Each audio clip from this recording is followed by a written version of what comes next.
सजग असलेलं एकमेव व्यासपीठ भारत न्यूज 44। दरवर्षीप्रमाणे याही वर्षी मलंगगड हिंदू संघटना व वारकरी संप्रदाय द्वारा गुरुवार दिनांक 29 जानेवारी 2026 रोजी सकाळी 6 वाजता मलंगगडवाडी श्री दत्त मंदिर ते श्री मलंगगडावर भव्य पालखी सोहळ्याचे आयोजन करण्यात आले होते।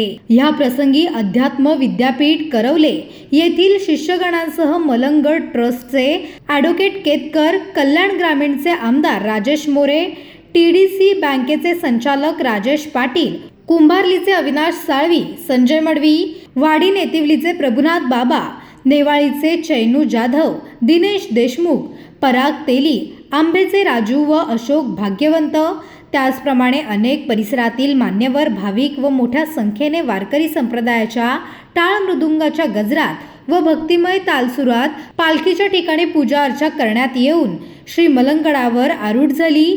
त्याचप्रमाणे येणाऱ्या मलंगबाबांच्या उत्सवानिमित्त भाविक माघ पौर्णिमेस लाखोंच्या पटीने उपस्थित राहतील असे यावेळी दिसून येत आहे। अशाच नवनवीन अपडेटसाठी बघत रहा भारत न्यूज 44। सत्याचा प्रकाश, बातम्यांचा विश्वास।